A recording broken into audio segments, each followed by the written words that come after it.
పోలవరంపై చంద్రబాబు చర్చకు రావాలని మంత్రి అంబటి రాంబాబు సవాల్ విసిరారు. ప్రజలు టీడీపీని భూస్థాపితం చేస్తారని చెప్పారు. చంద్రబాబు, లోకేష్, పవన్ కు ఓటమి ఖాయమని అన్నారు. ఎన్నికల తర్వాత చంద్రబాబు జైలుకైనా వెళ్తారు, లేదంటే టీడీపీని బీజేపీలోనైనా విలీనం చేస్తారని అన్నారు. కన్నా లక్ష్మీనారాయణ ఎన్నికల తర్వాత టీడీపీకి గుడ్ బై చెబుతారని అంబటి జోస్యం చెప్పారు. నిజంగా ముఖ్యమంత్రి అయ్యేవాడి కళ కోసూలోను సత్తెనపల్లిలోను ఆయనకు వచ్చిన జనాన్ని బట్టే అర్థమైపోతుంది. కుప్పంలో ఆయన గెలవడం కూడా కష్టం.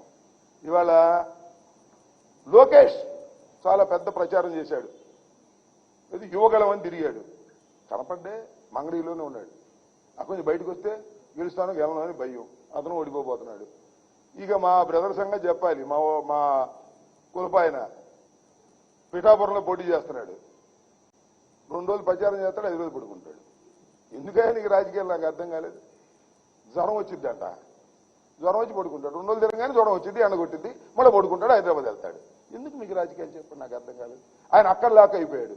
రాష్ట్రం అంతా తిరిగే పరిస్థితి లేదు. చంద్రబాబు నాయుడికి తప్పదు కాబట్టి తిరిగేటటువంటి ప్రయత్నం చేస్తున్నారు. తిరిగి వచ్చి మా మీద విమర్శలు చేస్తాడు.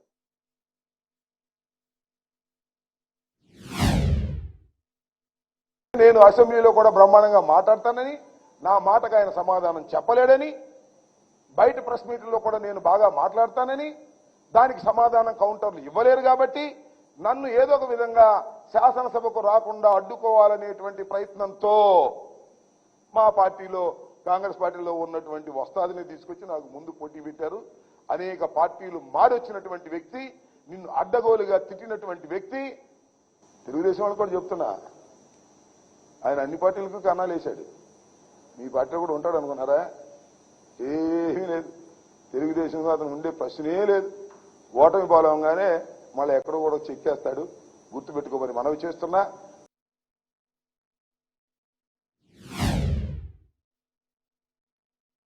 నారా చంద్రబాబు నాయుడు, కమాన్, ఎన్నికల్లోనే చర్చిద్దాం.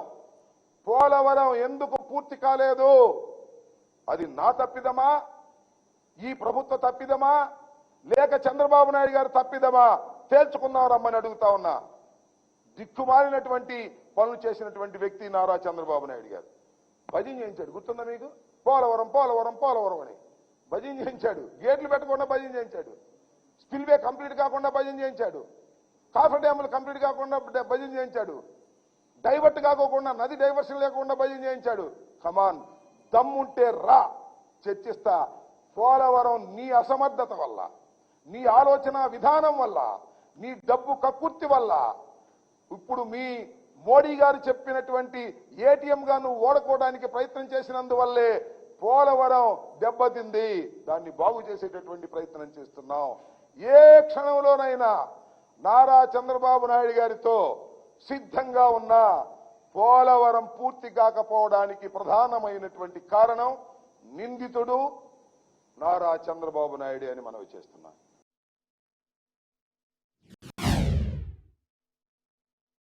నీకు ముఖ్యమంత్రి ఎలా వచ్చిందో మాకు తెలియదు. మీ మా దగ్గర నుంచి కొట్టే సంగతి ఎన్ని చెప్పుకోవాలా? అన్ని రాష్ట్ర ప్రజలకు తెలుసు.